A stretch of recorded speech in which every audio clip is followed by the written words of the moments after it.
नमस्कार, मैं अनीता चौधरी और न्यूज़ अड्डा पे आप सभी का स्वागत है। जय भारत, जय हिंद। आज में हम बात करेंगे संविधान की। क्या होता है संविधान और क्या इसके मतलब होते हैं, और कॉन्स्टिट्यूशन क्या है और उसकी परिभाषा क्या है। ये हम इसके बीच में अंतर भी जानेंगे कि आखिर संविधान और कॉन्स्टिट्यूशन में क्या अंतर है, ये जानेंगे। और साथ ही ये जानेंगे कि आर्टिकल 44 क्या है। आर्टिकल 44 जो कि फंडामेंटल राइट होते होते आखिर डायरेक्टिव प्रिंसिपल क्यों बन गया। और यही नहीं, आजकल वो पॉलिटिशियन के लिए फुटबॉल क्यों बना हुआ है। जो उसको चाहते हैं वो भी उसे मार रहे हैं, और जो उसे नहीं चाहते हैं इस देश में वो भी उसे दूसरे पांव से लताड़ रहे हैं।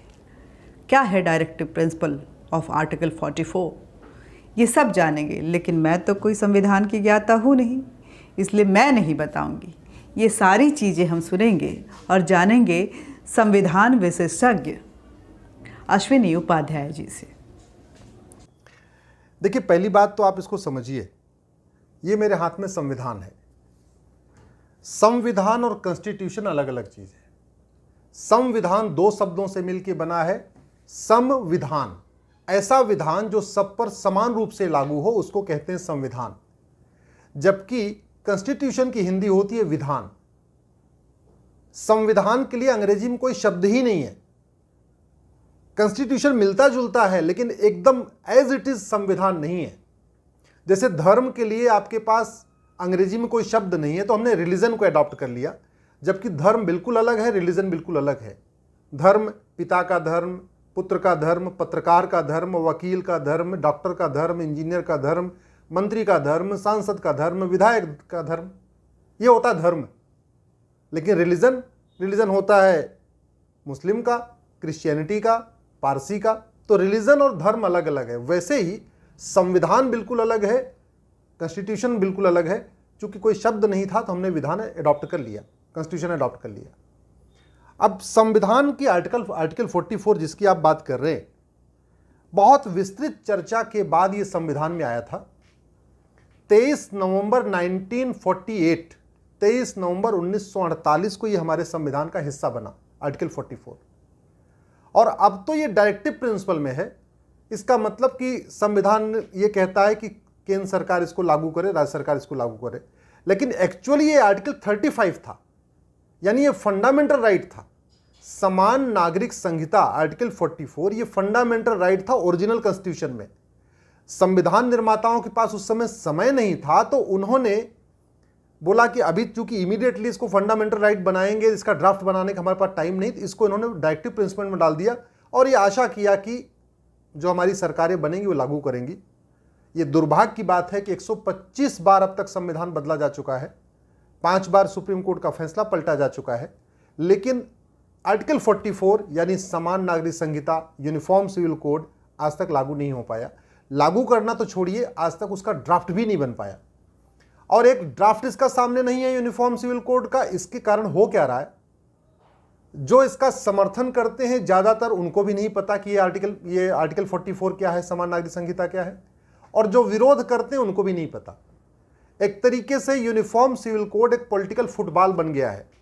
समर्थक इधर से उसको धक्का मार रहे हैं, विरोधी उधर से धक्का मार रहे हैं, लेकिन वो आज तक न उनको क्लियर है एक्चुअल में क्या है, न इधर क्लियर है।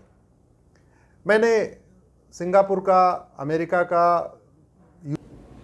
तो अश्विनी उपाध्याय जी से बातचीत के दौरान जो उन्होंने बताया वो बेहद चौंकाने वाले जो बातें हैं वो हैं। हमारे सामने ये बातें आती नहीं क्योंकि हम कॉन्स्टिट्यूशन को उतनी तरह से जानते नहीं अच्छी तरह से, और ना ही हम जानने की कोशिश भी करते हैं आखिर क्या क्या ऐसी चीज़ें हैं जो हमारे देश में लागू होनी चाहिए, जो कि उस वक्त जब संविधान निर्माता बना रहे थे तो उन्होंने भविष्य के न्यायपालिका और विधिपालिका दोनों के लिए छोड़ दिया। हालांकि कानून बनाना, संविधान में कोई भी नया कानून इम्प्लीमेंट करना, उसको इंसर्ट करना, ये विधिपालिका की ड्यूटी है। मतलब राजनेताओं की, पॉलिटिशियन की, चुने हुए उन सांसदों और विधायकों की ड्यूटी है कि जनता के हित में और देश के हित में, समाज के हित में वो समय के अनुसार संविधान में बदलाव भी करते रहें, नए कानूनों की अगर ज़रूरत है तो उसको इंट्रोड्यूस भी करें।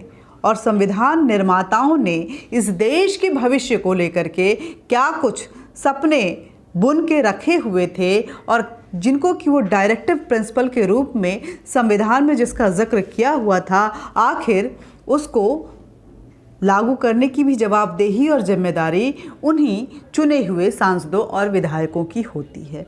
लेकिन हमारे यहाँ कानून और संविधान में समयानुसार बदलाव लाने के लिए पॉलिटिक्स हाई हो जाती है और एक कानून आते आते दशकों लग जाते हैं।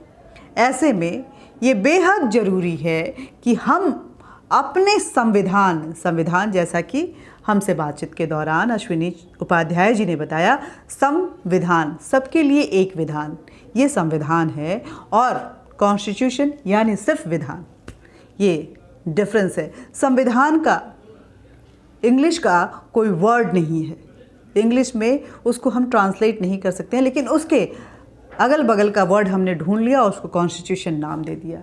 वैसे ही धर्म के लिए कोई वर्ड नहीं है, कोई इंग्लिश वर्ड उसके लिए नहीं है, लेकिन हमने आसपास के इंग्लिश शब्दों को ढूंढ लिया और अंग्रेज़ों ने हमारे ऊपर थोप दिया और हम उसको लिए चले जा रहे हैं।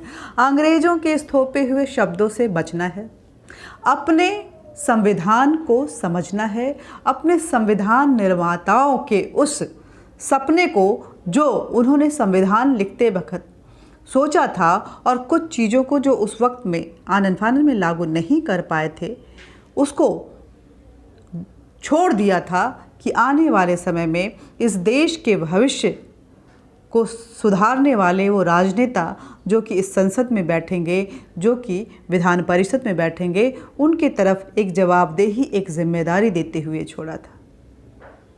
ये समझने की ज़रूरत है। अगर आप अपने राइट्स को नहीं समझेंगे तो फंडामेंटल राइट के डेफिनेशन कैसे तय कर पाएंगे। आज के लिए इतना ही। नमस्कार, जय हिंद, जय भारत। वीडियो अच्छा लगे तो ज़्यादा से ज़्यादा शेयर कीजिए, लाइक कीजिए। और अगर मैं अच्छी लगती हूँ, अनीता चौधरी अच्छी लगती है और अनीता चौधरी की ये न्यूज़ की अड्डेबाजी अच्छी लगती है, ये बेबाकी अच्छी लगती है, तो मेरे चैनल को सब्सक्राइब ज़रूर कीजिए, बेल बटन दबाइए, नोटिफिकेशन पहुँचता रहेगा। और हमारे से बातचीत करने के लिए और क्या कुछ आप जानना चाहते हैं, कमेंट बॉक्स में ज़रूर लिखिए। जय हिंद।